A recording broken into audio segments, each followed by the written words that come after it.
Aujourd'hui, nous allons parler de tendeurs de chaîne d'arbre à cames qui étaient montés sur les CB750 Honda dans les années 70. Le mécanisme de l'époque était une roulette en caoutchouc. En utilisation tourisme, aucun problème, mais en utilisation piste, course et en plus sur un sidecar, là il y avait un vrai problème avec cette roulette.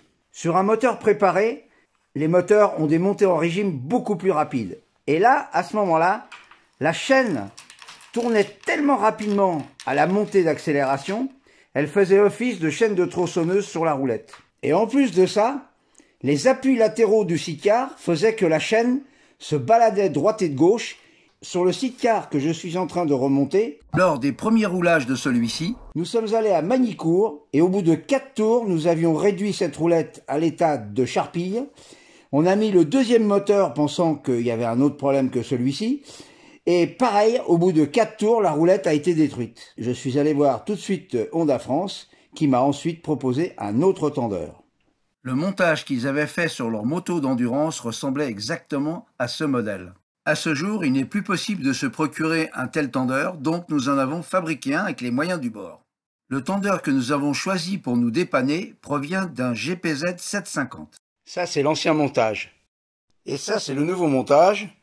Afin de monter ce tendeur en remplacement de la roulette d'origine, il a fallu l'alléger et ensuite lui fabriquer une bague. Le but est de faire une entretoise qui va passer ici au milieu.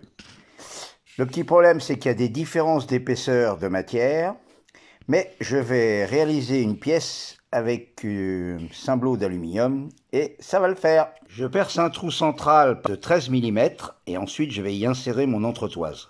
Sur un boudron, j'ai fait une petite pièce entretoise qui va venir s'emboîter dans le patin. Un petit peu de pâte à joint qui va bien sûr s'écraser quand je vais la plaquer sur la pièce. Je remonte la pièce provisoirement à l'aide des deux vis pour bien plaquer la pâte à joint. Et ensuite, je vais nettoyer le filetage pour pouvoir mettre du Loctite pour tenir les vis. Fabrication d'un axe de 7,2 mm. Avant de monter la pièce, je m'assure que les deux bouts de tôle sont bien parallèles. Pour éviter de cramer le caoutchouc du tendeur, je remplis ma gamelle d'eau à ras de la pièce et là je vais pouvoir pointer braser.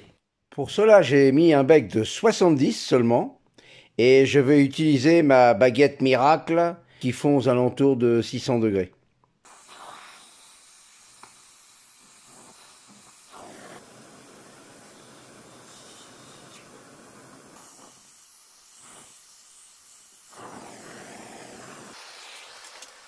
Et voilà, j'ai de l'eau chaude pour me faire un thé. Il n'y a pas besoin de faire une énorme soudure, ça n'a qu'une tenue latérale.